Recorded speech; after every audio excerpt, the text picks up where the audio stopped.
क्या पता मरते समय आपकी याद आएगी कि नहीं आएगी।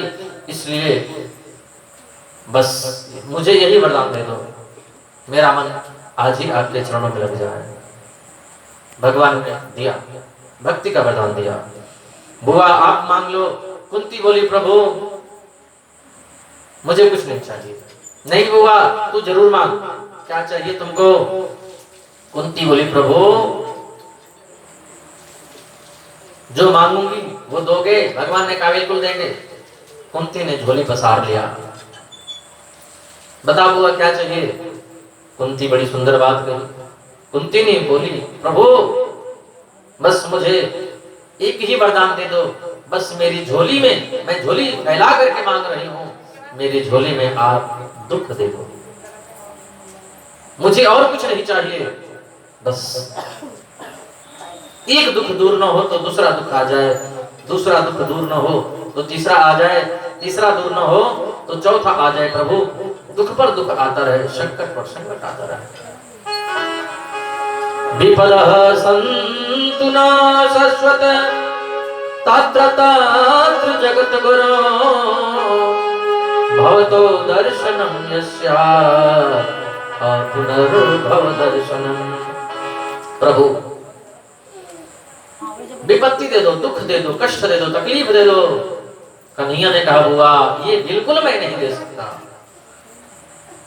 बिल्कुल नहीं। जीवन भर तुमने दुख पाया, कभी सुख नहीं पाया। जब तेरा जन्म हुआ कुंती भोज राजा आए, नाम था प्रथा, और कुंती भोज राजा अपने यहाँ लेकर के गए, नाम रख दिया कुंती। बालक ये तो समझता ही है कि मेरा जन्म कहीं हुआ और पालन पोषण कहीं हो रहा है। तेरा बचपन ठीक से बीता नहीं, जब बड़ी हुई, शादी हो गई, विवाह हो गया तो पति भी मिला, पीलिया का मरीज, उनको भी श्राप लगा है, तुम सहवास की कामना से पत्नी को स्पर्श करोगे तुम्हारे मृत्यु हो जाएगी, मर जाओगे। महाराज पांडु एक दिन अपने मन को वश में नहीं कर सके, जैसे ही काम भाव से माद्री को स्पर्श किया तुरंत मर गए, प्रणाम हो गया। पति मर गए तो संग में माद्री भी सती हो गई, मेरी वजह से मेरे पति मरे, वो भी साथ में सती हो गई।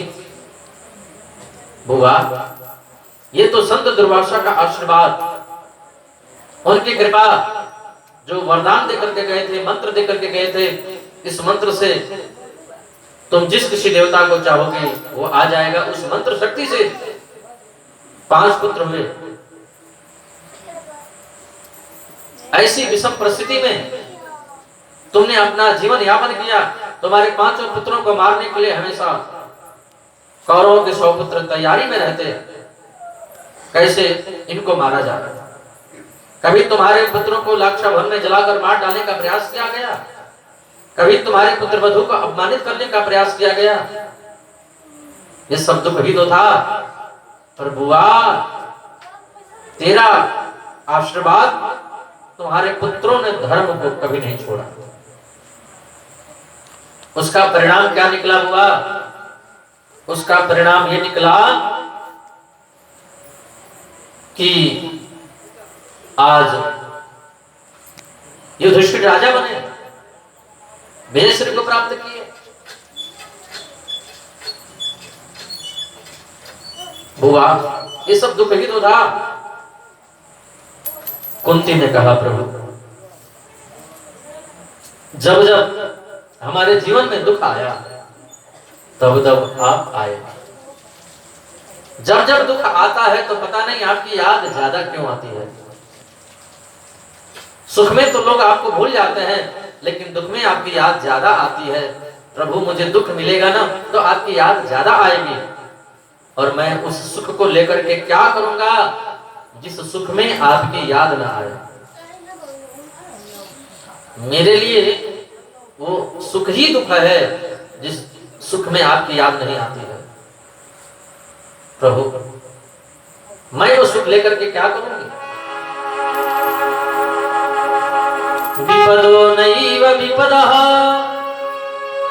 संपदो नैव संपदा विपद विस्मरणं विष्णो संपत्ति नारायण स्मृति।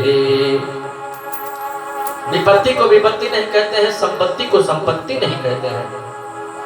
प्रभु तुम्हारी याद नहीं आती है सबसे बड़ी विपत्ति है, और तुम्हारी याद आती है यही सबसे बड़ी संपत्ति है।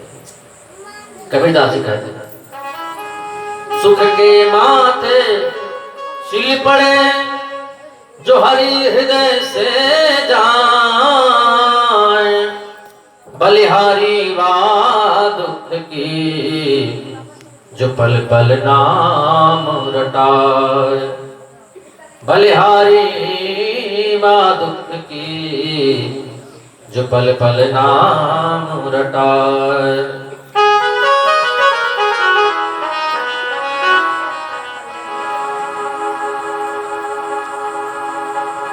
कह हनुमंत विपत्ति प्रभु सोई, जब तब सुमिरन भजन न होई।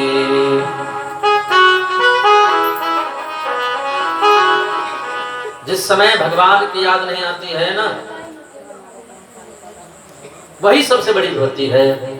भगवान ने कुंती को आशीर्वाद दिया और वरदान देकर के कुंती को रात में सीधे आ गए युधिष्ठिर जी के कमरे में। आकर के देखा युधिष्ठिर जी रो रहे हैं। कन्हैया ने पूछा भाई जी क्या बात है? युधिष्ठिर जी ने कहा क्या करना इस पृथ्वी के टुकड़े का, इस राज्य के लिए कितने वीर बेमौत मारे गए, हमारे कितने रिश्तेदार मारे गए, कितने भाईजन मारे गए, आखिर में ये सब छोड़ करके ही जाना है। गोविंद समझाने लगे इसमें आपकी कोई गलती नहीं है। असल में जो व्यक्ति जैसा कर्म करता है ना उसको वैसा फल मिलता है। नाहुतं क्षीयते कर्म जन्म कोटि शतैरपि, अवश्यमेव भोक्तव्यं कृतं कर्म शुभाशुभम्।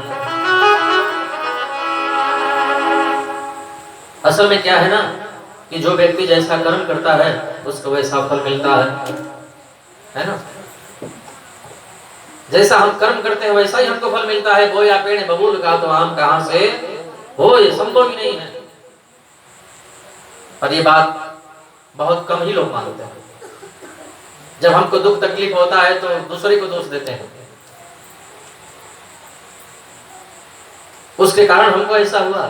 नहीं, दुख का कारण हम ही हैं और सुख का कारण भी हम ही हैं। आजकल हम लोग की आदत क्या है, दूसरे को कुछ होता है तो कहते हैं उसने ऐसा किया इसलिए उसको ऐसा फल मिल रहा है। दूसरे को जब कुछ होता है तो तुरंत उसको दोष देते हैं, ऐसा किया होगा तभी तो उसको ऐसा भोगना पड़ रहा है। और जब अपने को होता है तब दूसरे को दोष देते हैं।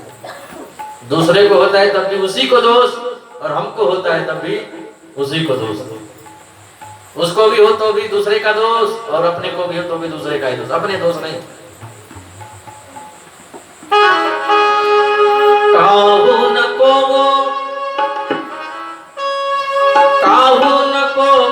सुख, काहू न को सुख दुख कर दाता, निज कृत कर्म भोग सब दाता, निज कृत कर्म। कोई किसी को सुख नहीं देता, कोई किसी को दुख नहीं देता, ये सब अपने अपने कर्मों का फल है। बहुत समझाया लेकिन युधिष्ठिर जी नहीं समझ पाए।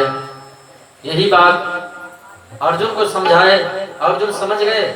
वहां पर गीता जब सुना रहे थे तब अर्जुन समझ गए। कारण क्या है?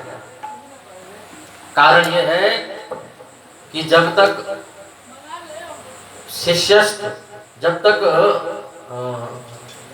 शिष्य नहीं बनते हैं, जब तक हम बताने वाले के प्रति आदर भाव नहीं रखते हैं, गुरु भाव नहीं करते हैं, तब तक उसकी बताई भी एक भी बात हमारे भीतर नहीं उतरती।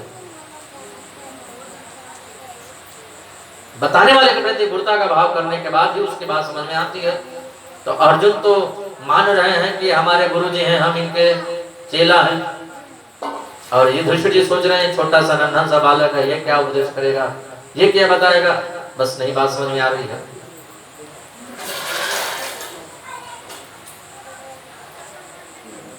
बोले कृष्ण कन्हैया लाल की। कन्हैया समझ गए कि हम कितना भी समझाएंगे ये मानने वाले नहीं हैं, इसलिए बोले चलो भीष्म पितामह के पास में। भीष्म पितामह के पास में ले गए और भीष्म पितामह भीष्म पितामह आज 52 दिनों से बाणों के सैया पर पड़े हुए हैं, रोम रोम में बाण छिड़े हुए हैं, एक एक बूंद करके रक्त शरीर से बाहर निकल चुका है बिल्कुल। लेकिन देखा कि कन्हैया आ रहे हैं, पांचों पांडव आ रहे हैं, महारानी कुंती आ रही है, द्रौपदी भी आ रही है, रोम रोम में बाण छिदे हुए हैं, बोल तो नहीं सकते, हाथ उठा तो नहीं सकते, बोल सकते हैं केवल वैसे ही प्रणाम किया, प्रणाम करता हूं केशव। गोविंद ने कहा ये पांचों पांडव हैं, आपने अपने जीवन में बहुत कुछ देखा है, कृपया अपने जीवन का लंबा अनुभव इनको बताएं, इनको उपदेश करें। विष्णु पितामह ने कहा बाहर मुरलीधर, तुम्हारे सामने हम क्या बोल पाएंगे, तुम्हारे सामने हम क्या उपदेश करेंगे। कन्हैया ने कहा नहीं नहीं नहीं, बहुत जरूरी है, बोलूंगा मैं ही, लेकिन ड्रेस दूसरी पहन लूंगा, बोलो राधे राधे। और कन्हैया सूक्ष्म रूप लिए भीष्म पितामह के भीतर प्रवेश कर गए। फिर भीष्म पितामह ने जो पांडवों को उपदेश किया है ना, बड़ा अद्भुत उपदेश किया।